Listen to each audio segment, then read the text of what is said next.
Hey everybody, this is Rob of Archangel Ink. And once again, I have with me my Archangel Ink team member, Jordan. What's up, guys? Jordan Ring. Awesome. Sorry for the tape delay, everybody. So tonight we are back with Archangel Ink Live number 5. So a little bit earlier time frame. We're still working on figuring out the best time that's going to work and, maybe get a little engagement, but we're happy to keep doing these and get some feedback on whatever works. But tonight, we're going to talk about low and no content book publishing, yay or nay. And we have a recent post that we put up on the Archangel Ink blog, which we will link to down in the notes after this video is up. But yeah, I'm going to open the floor to you, Jordan. You did the lion's share of putting this post together about the death of no content publishing. So that's a little sense of kind of our concerns about it. So feel free to start, open the floor with whatever you want to talk about. Well, first of all, there's no clickbait at all there. I hope you agree. No, none whatsoever. We don't pay attention to that kind of thing. No shady tactics here. Oh, not at all. No, we really obviously we want people to click in and read it, but the whole point we're trying to make with low and no content publishing is that it may not be the best option to get into anymore. Mm-hmm. We can go over a little bit about what it is. Cool. So some of you may not know, and when I first heard about this, I was like, I don't know what you're talking about. Low and no content publishing is basically publishing books. Now, these are all paperback books that you're publishing on KDP that are books such as journals, planners, calendars.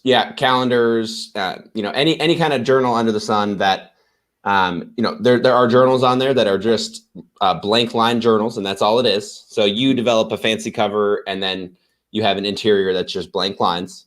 Or on the low content end are those planners, maybe just the more in-depth journals, maybe prayer journals or journals that are asking you questions or prompts throughout. Mm-hmm. That would be more of the low content publishing. It's grouped under the same thing because it's very similar. Mm-hmm. The whole idea and concept is you can put out a lot of these things on Amazon in a very little amount of time. That's the draw anyway. Right. So the idea, I put a little context into it. I heard about this several years ago, and I know that Dale Roberts and Kelly Roberts, Dale's lady, were doing this and seeing some success. And one of the reasons that it can work pretty well is, there's this joke I think we mentioned maybe in the first live stream. It's like the first 90% of publishing is writing the book, and then the second 90% is everything that comes afterward. Yep. So if you can cut that first 90%, so to speak, down, you can create a lot more revenue streams. Basically, you can put your focus into marketing and to create creativity. You're focusing on the cover, really. I mean, that's principally the main area that's going to shift. You could do a little bit of creative work in different templates. If you have those low content ideas, maybe quote books, you have a different quote for each day of the week or each each month or something like that. But really, you're creating a tool. There's a need in the market for content. People need day planners. They need things, organizers, schedulers, things to help them to be productive, to stay on top of their tasks, to achieve their potential. And so you're providing something that facilitates that. And so that's kind of the idea. And it can work really well. I mean, there are some that sell extraordinarily well. Yes. And you can niche it down really tightly. You can have a very specific Halloween themed one with a particular Halloween character, or 10 different Halloween characters for all of the people in your group, or however you want to do it. And it doesn't require a ton of additional resources to create. So you don't have an editor, obviously. You can serve as your own editor, in the sense that you're just making sure that the layout and everything looks right. And you can really speed up that turnaround process. So if you like creating covers, you like doing that design work, then it just gives you an avenue to do that on a regular basis, put out content and then see what sticks. Part of creating content in general, whether it's blog posts or YouTube, content or books or anything else is you don't always know what's going on, what the market is going to respond to. Some things you think are just, for sure, like killers. You're like, this is it. This is my masterpiece. And then it just kind of falls flat. It doesn't really get traction. There's no, retweets, no shares, no comments on it, whatever the metric is that you're using. And other things that you put up and you think, we'll see. I have this idea. We'll see what happens. Maybe this is going to be just a filler. Ends up, having the lion's share of views, that week or that month, or just a ton of retweets, a ton of shares, a ton of comments, whatever it is. So, so you put these things out, and that gives you a chance to get that feedback and accept that feedback, and then work with it, and then try and massage it and continue on down that path. So, I mean, all of that sounds really cool. Yep. What are the downsides of this? The downsides, there are several. And these are just kind of my thoughts and opinions on these downsides. But the fact that more and more people are finding out about this, you say you first heard about this a couple of years ago. Right. I would say it was probably only around a year for me. Mm-hmm. I think more and more people are starting to, okay, I know what that is, delving into it themselves. Right. Because of the fact that Amazon doesn't have any upload limits on how many books you put up. Mm-hmm. Now, there are people that have uploaded too many and gotten their accounts banned because of that. But then there are other people who upload several hundred per day and do it with no problem. Right. So, I mean, to put that in context, several hundred a day. I mean, there's, let's say 12 working hours in a day, you're putting out 10 an hour, 15, 20 an hour. So that's crazy. I mean, I don't even know what the logistics of that would be, just nonstop. I mean, every 5 minutes or something, you're putting something else up. But okay, anyway, yeah. So no, even and I dabbled with this a little bit myself. Me and my wife Miranda did, just to see, just to experiment with it. Right. And yeah, it's difficult to get more than, at least in my experience, it's difficult to upload more than 10 to 15 per hour, because what you have to put in there is pretty extensive. You have to put in all the book's details.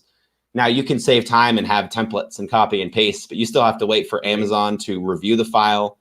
You have to watch the spinning disc as they review it, and it goes through all that. And there's varying levels of that, and there's only so many ways to make that any faster. So you're spending a significant amount of time uploading. Mm-hmm. But that being said, you can potentially upload several hundred per day if that's what you're going to be doing. Maybe you're paying a VA to do it for you, which isn't necessarily the best way to go. Amazon doesn't like that. Yeah. So that's just as far as like recommendations, we don't recommend that, but. Right. Yeah. Because technically we learned this some time ago.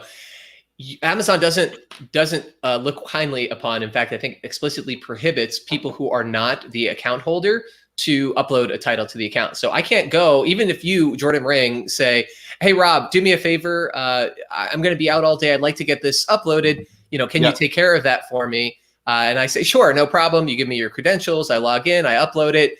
Technically, that's against Amazon's terms of service.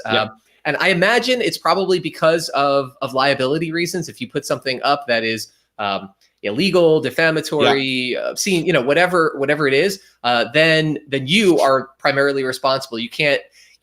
If you say, oh no, it wasn't me, it was Rob Archangel who did this, and they're like, well, you're responsible for maintaining the security of your account, and you're responsible anyway because Rob shouldn't have been doing that. We already told you shouldn't be doing that. You did read the fine print, right? Of course, we all read the fine print. Amazon, no problem. We love you. Oh yeah. Okay, so I mean, the hope is it's just kind of like, not the magic bullet, but the magic shot, right? You have like 100 different, darts that you're throwing. It's like a shotgun approach to publishing versus like what we would generally recommend is getting a good solid product out there. Right. The scalpel rather than the shotgun, right? So you take some time, you figure out what's going to resonate with your market. You put your heart and soul and time and energy and effort into it to make something that's going to be really useful, really good quality, and serve some sort of purpose. And and this is kind of the other end of that spectrum. Obviously, it is kind of a continuum. You have people who put up books that are amazing and they spend 10 years doing them, and then people who spend a year working on them, people who spend a month and a half working on them, and then people like who are doing these templates maybe who spend 15 minutes working on them. And so you try and you find that sweet spot, and hopefully for the people who've been successful, they might find one or two or a handful, a couple dozen titles that really just kind of hit a right nerve and get marketability. And then you have something that ultimately, you only put 15 minutes, an hour worth of time into, that's making money hand over fist. And it's awesome. Everybody's happy. You know, consumers are getting what they want. You're making lots of money, and that's all cool. But you know, everybody and their cousin now seems to be producing these things. The market is just getting flooded, and so there's that correction heading back. And I think at this point, people who are looking for that kind of low content material or no content material, they kind of have their people. You know, they have their titles, they have their series, they have their ideas. You know, they're not necessarily going to be buying all the different ones to see which ones work best for them. They're like, well, I've been doing this now for, you know, every 6 months, buying a new journal or whatever. Like, I found one that works, and this is great. And it's just hard to get a foothold into this market now. It is. It's tough because it is so enticing from a DIY perspective. If you tend to be or you like designing covers and you tend to be really good at that, if you don't mind doing your own interior formatting, it's just one of those things. If you're going to do a shotgun approach at this, it could get very costly very quickly to pay for a professional cover, or to pay to have the, you know, interior formatted, all of that stuff. I mean, we recommend doing that for you know, your scalpel, if you will. Right. But for a shotgun approach, it's not necessarily the most feasible thing. If you're going to upload, you know, a couple hundred books a day, there's no way you're going to, you know, have all like professional looking covers for those. And that's where it's like automatically you're pulling a little quality away from that, unless you are a professional designer and have that background. Then it might be something you could get into. I think we even mentioned that in the post and say, hey, if you happen to be really good at this and don't mind interior formatting and all of that, you can make it, you know, because people still want new content out there. Right. But if you're thinking of as far as if you're just going to go into it with the shotgun approach, it may not be feasible anymore. Right. I mean, one of the things I would encourage people to think about is, what do I bring that's unique, new, different? You know, whether that's something timely, you know, maybe something happened in current events, something's happening in sports or entertainment or society or whatever it is, and you want to, you know, kind of capture lightning and see what happens. You know, that could be really good. But then, you know, instead of working on a manuscript, your work is going to be on, okay, what's the newest and best thing? You know, there's no free lunch, right? There's nothing that's going to be a guaranteed hit. If it's a guaranteed hit already, then everybody's already done it, and it's going to lose that hit status. And you or I, as the DIY person, the dilettante, the you know, individual that's trying to dabble in lots of different things in self-publishing, we're probably not going to be privy to those really you know, cutting edge things. We might get fortunate and lucky, but unless you turn that into kind of a full-time vocation, and you're always kind of skirting or skating those trends and riding the waves and on the cusp of things, it's hard to really rely on that. It's hard to bet on that. And so then you have to think, okay, well, how much time do I want to devote to this? How much time is this worth versus the return that I get, either that I'm currently getting, or, you know, if you're projecting that I'm likely to get? And would my time be spent better doing other things? You know, we encourage this, you know, individuals, entrepreneurs, see what you're really good at, see what you love doing that other people don't love doing, especially, you know, and do that, double down on that, get some help for the other stuff. You know, if you don't love cover design, then probably don't do this. If you do love cover design, see how it goes.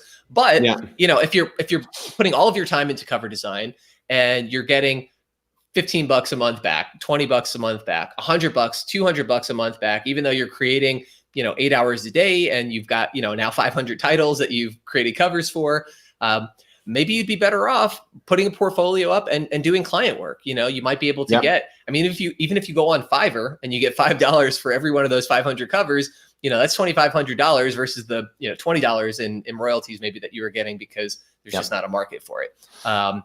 Or obviously, as you get really good, you know, you have different clienteles that you work on, premier clients versus, you know, entry level price point clients and whatever. You can figure that out. But you know, okay, so all of that said, let's talk a little bit about what you can do to build kind of comprehensive business. And you know, if you're a publisher, if you're thinking about doing this, you like this arena, there's something that's calling you, and you're trying to do it. How can you approach it in a way that's going to maximize your likelihood for success? Well, that's a perfect transition, Rob. I didn't even know you were going there. I already had a link up to what what I think is really cool. I've read stuff and heard stuff, but from Nick Loper, he is Side Hustle Nation, I believe. Okay. He has a lot of good stuff out there, but I remember reading a post of his once that he was talking about launching his own journal. Now, he actually did a journal. It's called the Progress Journal. Mm-hmm. And he went all out in a professional way. He built the Progress Journal. If you want to look it up on Amazon, you can do that. It has a little it's white cover mountains in the background. You'll be able to find it. But it's cool because he built that for his audience. I remember reading it about that post. Now, he made that not just to go on and say, hey, I'm going to make a low content book. Let's see if it does well.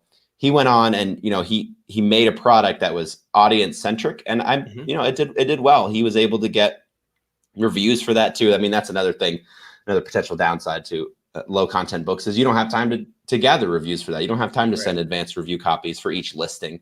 You can focus on, you're not able to focus on that quality. And I really like what he did there, because he said, hey, I'm going to try this. I'm going to get into this, but I'm also going to make it something that is valuable to my audience. So that, again, he's increasing his platform. Right. He's getting another, something else that he can offer to his people. Mm-hmm. He has another asset now, and he was able to delve into it and do it well. And it's just a cool thing to consider if you're going to do this and you're going to do it well. There are ways to do it where you're not just just putting up 100 blank line journals.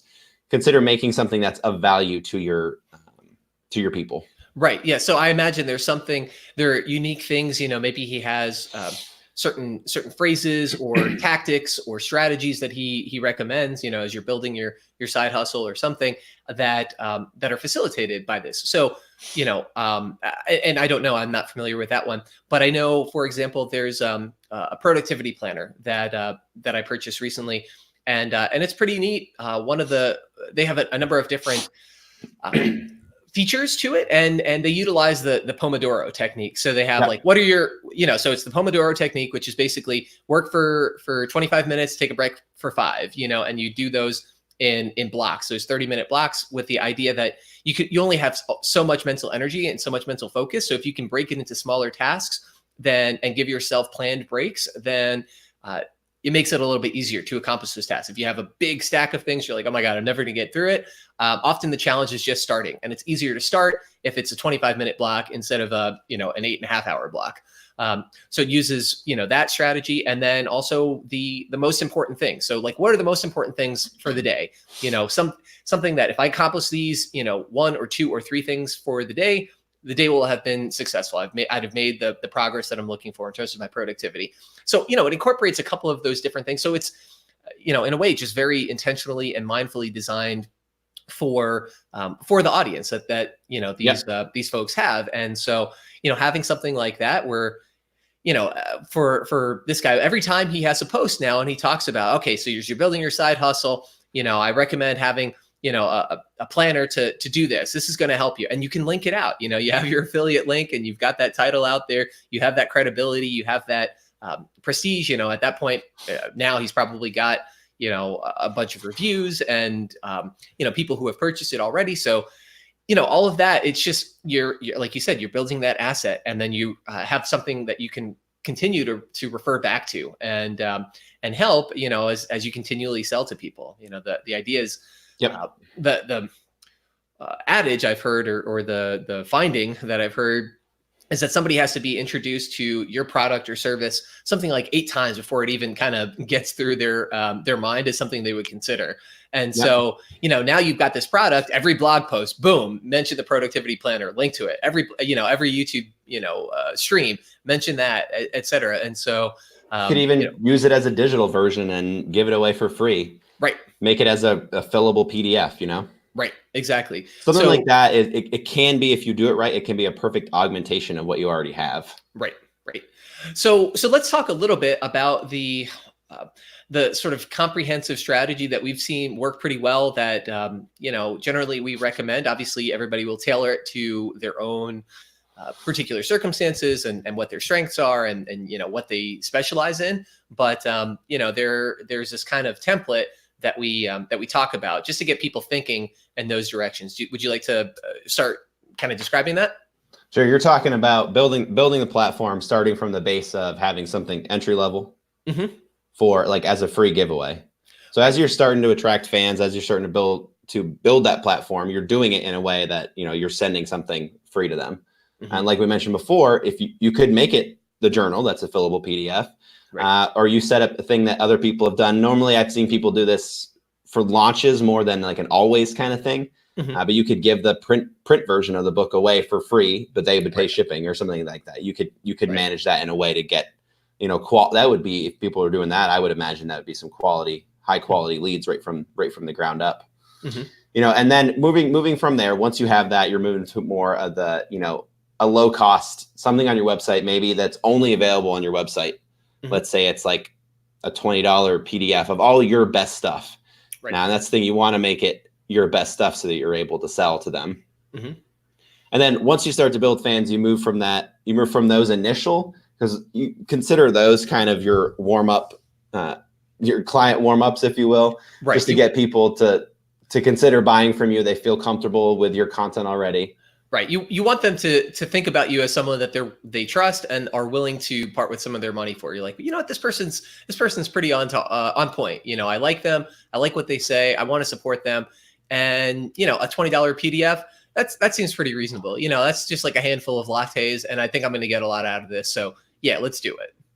Yep. And then, yeah, after that, you'd move to more the mid-tier product. You could do, you know, an online course. Maybe it was just an online podcast course or something. You wouldn't necessarily have to be video or audio. You could do, you know, either or. Mm-hmm. But that's just something that's scalable, meaning that you don't have to actually continue to pump, you know, man hours into it. You can just have it there. Right. But again, is highly valuable and is something that is worth, you know, that amount, you know, pouring yourself into that.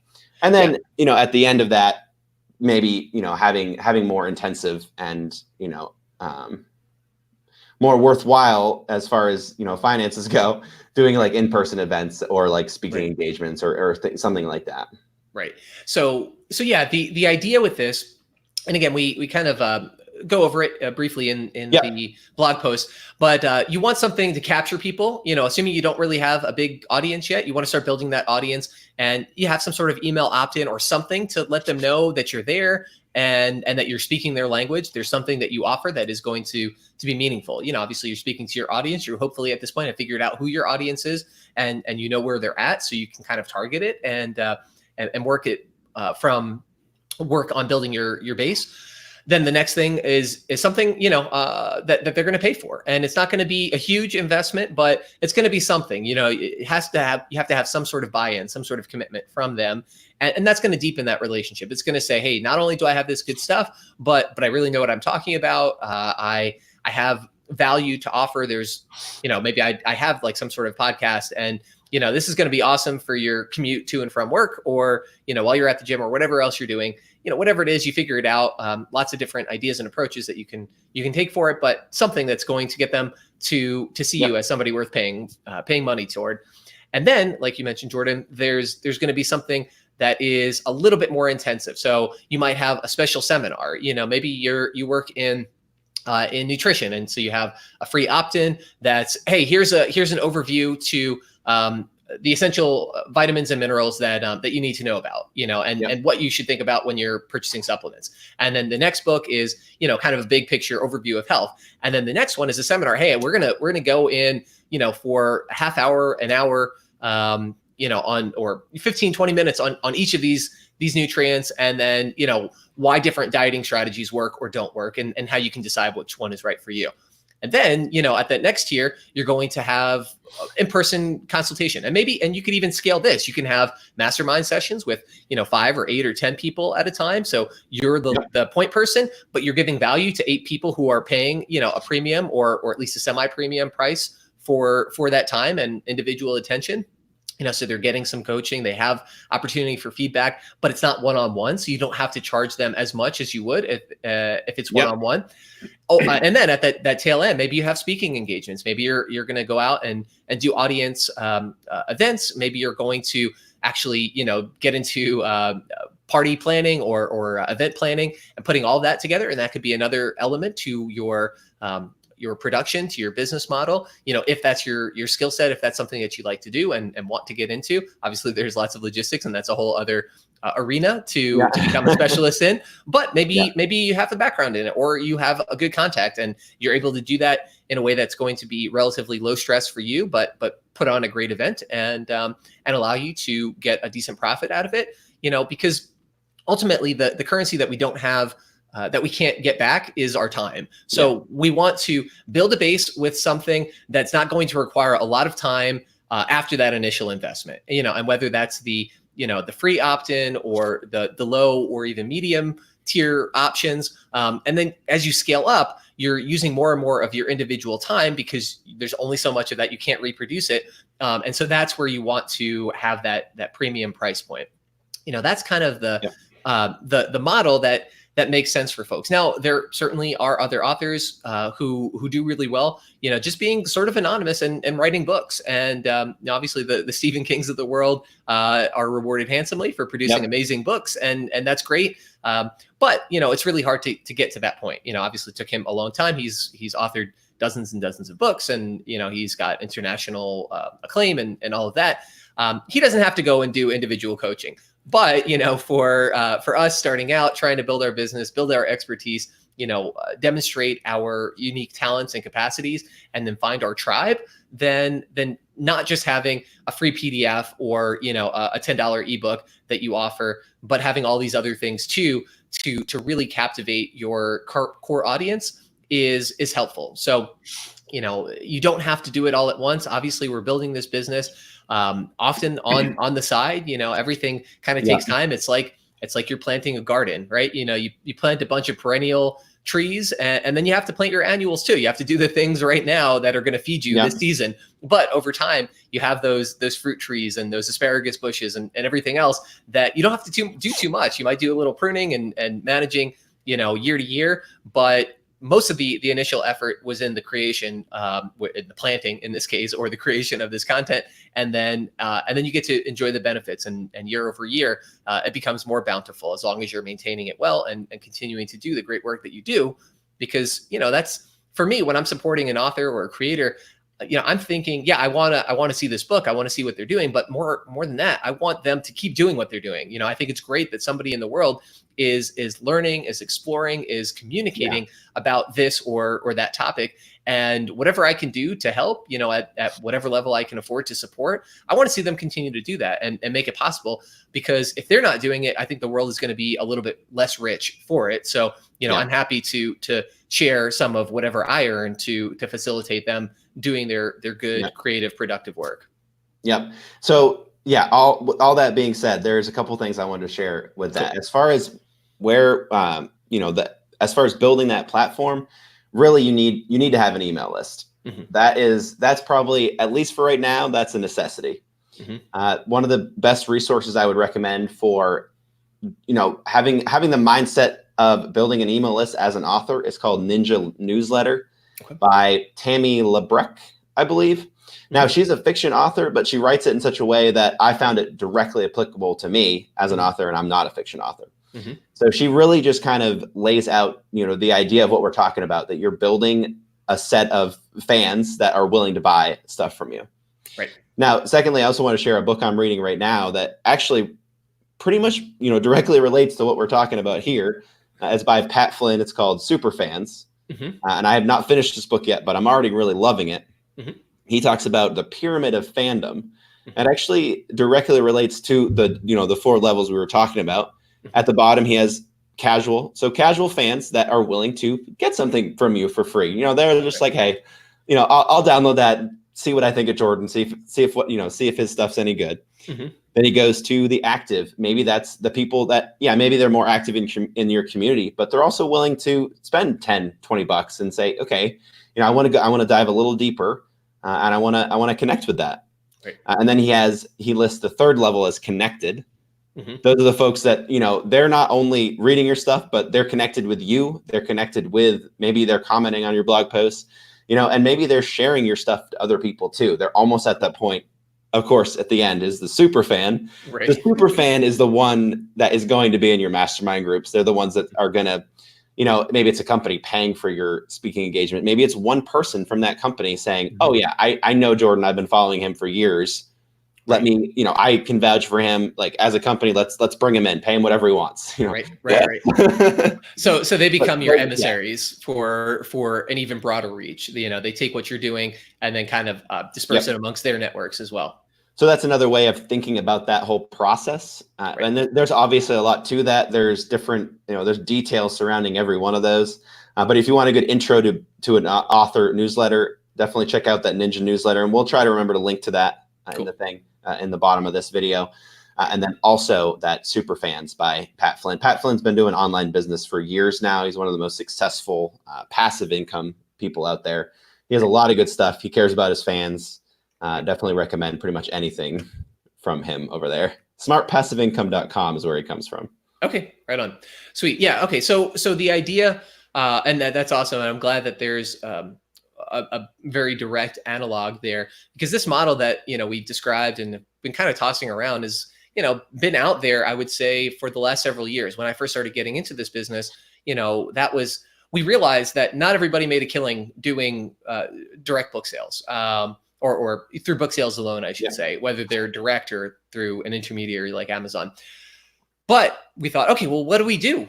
How do we make more money? If I'm good at this, and maybe I've got even a rabid fan base, maybe I can, maybe I can't write as fast as my rabid fans want. Maybe I'm making a decent income from selling these titles, but what else can I do in the meanwhile that's going to augment that? And maybe it takes me 3 months or 6 months or a year to write a book. And even if I've got, 1,000 people, on speed dial, or 10,000 people on speed dial who are going to buy it in the first day or two, then, I still need something to help get by while I'm, between writing. And so this is just a way really to get authors thinking about what can I do to make money as an author, or I should say as a creator, that is not just reliant on sales. We've talked before about pricing and pricing strategies a little bit. It's really hard with the competition that Amazon affords to make a real living, trying to also compete with all the others authors out there who are racing, to have the most competitive price point. If you're selling your book at $3.99, you're getting 70% of that. But that means you're getting $2-ish, $2.10, something like that, depending on how big your book is. Yeah. It's like you need to sell a lot of books at $2.10 to be comfortable and to have a decent, even a median, US income salary. So all these other things are good and helpful. And, that's my takeaway. I want authors to think about what else they could be doing, what niches or needs there are among their audience and their target audience that you can be providing some solution for, and then get to work on creating that solution. Brainstorm it out and see what you can do to create that. Yep, you got it. Cool. It's good stuff. Right. Good stuff to start thinking about. Yeah. And I think it's important to mention too, like wherever you are in your author journey, wherever you're at, you can always learn new stuff and figure out new stuff. I read that Ninja newsletter probably like six this months ago, 6-ish. Sorry. Read that a little bit ago. Let me just say that. And it was definitely, it was a great book to read, great timing. Okay. That helped me fix my mindset. So wherever you're at on your journey, there's always different things you can learn. You don't need to, drop everything and jump into something new, but you can expand on and augment what you already have. Right. Yep. For sure. Cool. All right. Well, I think that covered it pretty well.